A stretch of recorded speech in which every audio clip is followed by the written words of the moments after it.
সময়ের ঘটনা। এক গ্রামে অনেক পুরনো, অনেক বড় একটা বাড়ি ছিল। পুরো গ্রামে সে বাড়ি ভুতুড়ে ভগ্নাশেষ হিসেবে প্রসিদ্ধ ছিল। কোনো গ্রামবাসী তার সামনে দিয়ে যখনই যেত অনেক ভয় পেত। মাঝ রাত হতেই সেই বাড়ির থেকে ভয়ানক ভয়ানক শব্দ শোনা যেত। একদিন রমেশ নামের একটা ছেলে শহর থেকে নিজের ভাইয়ের বাড়ি আসে। রমেশ ওইখান থেকে যেতে থাকে। এই রমেশ, কোথায় যাচ্ছিস? একটু আমার কথা তো শোন। আমি এত বড় বাড়িতে একলা থাকি, তুই এসে যা। আমরা একসঙ্গে থাকবো, অনেক মজা করব। আরে না, এ তো ডাইনি। এইখানে কোথা থেকে এসে গেল? পালাও রে পালাও, হে মা আমাকে বাঁচাও। আরে দাঁড়া, যাচ্ছিস কোথায়? আমি অনেক দিন ধরে খিদেতে আছি। আরে মরে গেলাম রে, মরে গেলাম, বাঁচাও, কেউ তো বাঁচাও। তারপর সে তাড়াতাড়ি নিজের ভাইয়ের ঘরের দিকে দৌড়ে পালিয়ে যায়। আরে ভাই দরজা খোলো, মহেশ ভাই দরজা খোলো শিগগিরই। আরে ভাই কে? এত রাত্রে কে জোরে জোরে দরজা ধাক্কাচ্ছে? তারপর সে দরজাটা খোলে আর দেখে রমেশ ভয়তে দাঁড়িয়েছিল। আরে দাদা, তোমার গ্রাম তো বেশ ভয়ঙ্কর, এখানে এইভাবে স্বাগত করা হয় কি? আরে হলোটা কি? এত ভয় পাচ্ছিস কেন? কি বলি দাদা, এইখানে কি ভূতেদের বাস আছে নাকি? আমি তো ঘরের দিকেই আসছিলাম, কিন্তু যে রাস্তা দিয়ে আসছিলাম ওইখানে একটা বড় ঘর ছিল, আর যেই তার সামনে দিয়ে যেতে শুরু করেছি সেইখানে একটা ডাইনি দেখা দিল, আর সে আমাকে ডাকছিল। কি বলছো ভাই? তোমাকে ওইখান থেকে আসা উচিত ছিল না। ওইখান থেকে যেও আসে সে নিখোঁজ হয়ে যায়। না না দাদা, আমি ওইখানে দাঁড়াইনি। আমি যেই ডাইনিকে দেখতে পাই আমি সেইখান থেকে পালিয়ে যাই। এখন সব ঠিক আছে, তুমি ভয় পেও না। আমরা কালকেই গিয়ে মুদ্রাগুলোকে কোনো সুরক্ষিত স্থানে রেখে দিয়ে আসবো।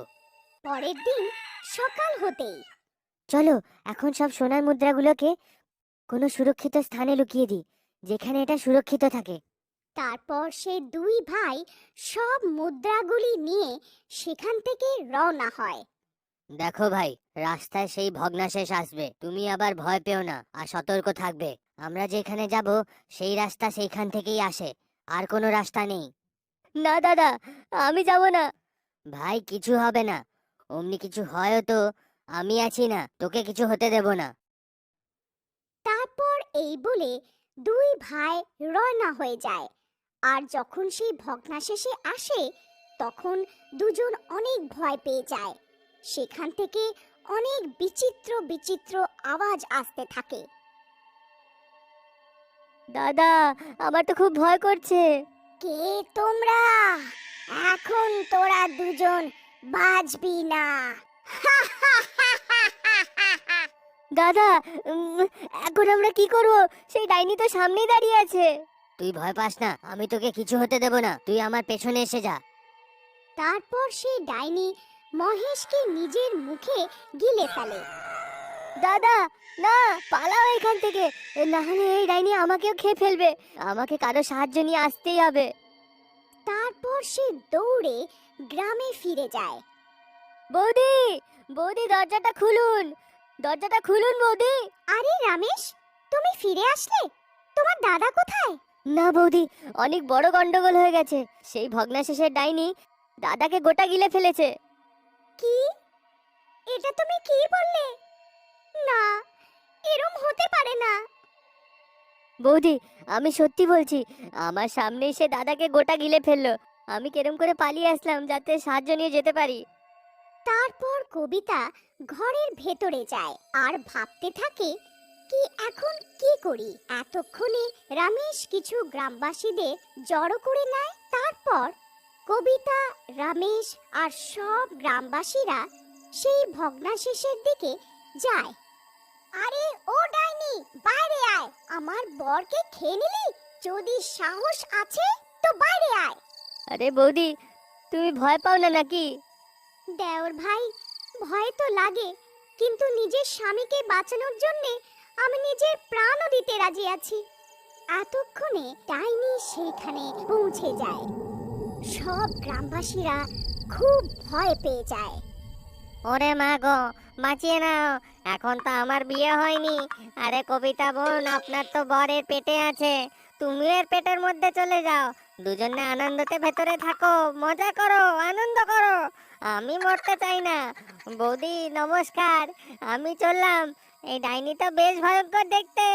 আরে পালাও রে, এখান থেকে নিজের প্রাণ বাঁচিয়ে পালাও, বেকার আমরা এদের সঙ্গে এসে গেলাম, পালাও রে।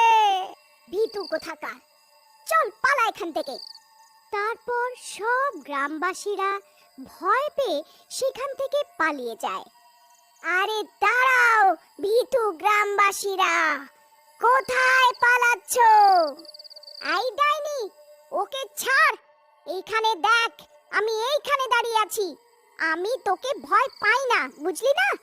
তুই আমার বরকে গিলে ফেলেছিস, আমি তোকে ছাড়বো না। আরে বৌদি, এটা কি করছো? আরাম করে কথা বলে তো মামলা মিটমাট করা যায়। তুই সেই যে কাল এখান থেকে বেঁচে পালিয়েছিলিস? ওকে ছাড়, তুই আমাকে খেয়ে দেখা। এই পাগল বউ, তোকেও তোর বরের কাছে পৌঁছে দেব। হ্যাঁ হ্যাঁ, তুই খা না আমাকে, ভয় পাচ্ছিস কেন? তারপর সেই ডাইনির অনেক মাথা গরম হয়ে যায়, আর সে কবিতাকেও মুখের মধ্যে গিলে ফেলে। কবিতাও ডাইনির পেটে পৌঁছে যায়। ওগো, তুমি ঠিক আছো তো? আরে কবিতা, তুমি এখানে কি করে আসলে? তোমার এখানে আসা উচিত হয়নি। তখনই কবিতা নিজের কাছের থেকে হনুমানের মূর্তি বের করে, যেটা সে লুকিয়ে নিজের কাছে রেখেছিল। হে প্রভু হনুমান, হে বজরংবলী, আমাদের রক্ষা করো। আমি আপনার উপরে বিশ্বাস করে এই ডাইনির পেটে এসে গেছি, এখন আপনি রক্ষা করতে পারবেন।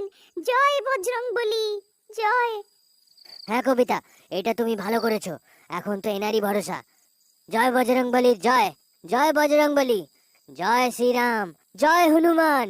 এতটা বলাতেই হনুমানের মূর্তি থেকে আলো বেরোতে শুরু করলো, আর সেই মূর্তি কবিতার হাত থেকে বের হয়ে বড় হতে শুরু করলো। আরে এ আমার কি হচ্ছে? আরে মরে গেলাম রে, এ আমার পেটে এত ব্যথা কেন হচ্ছে? এই ব্যথা সহ্য হচ্ছে না। যেমন ভাবে মূর্তি আকারে বড় হচ্ছিল, সেই ডাইনিও নিজের শরীর বড় করতে থাকছিল। তারপর হনুমানের মূর্তি আরো বড় হয়ে যায়। তারপর তিনি এতটাই বড় হয়ে যান কি সেই ডাইনির পেটটাই ফেটে যায়, আর এইভাবে তার বিনাশ হয়ে যায়। সবাই চ্যানেলটাকে সাবস্ক্রাইব করবি আর লাইক শেয়ার করবি।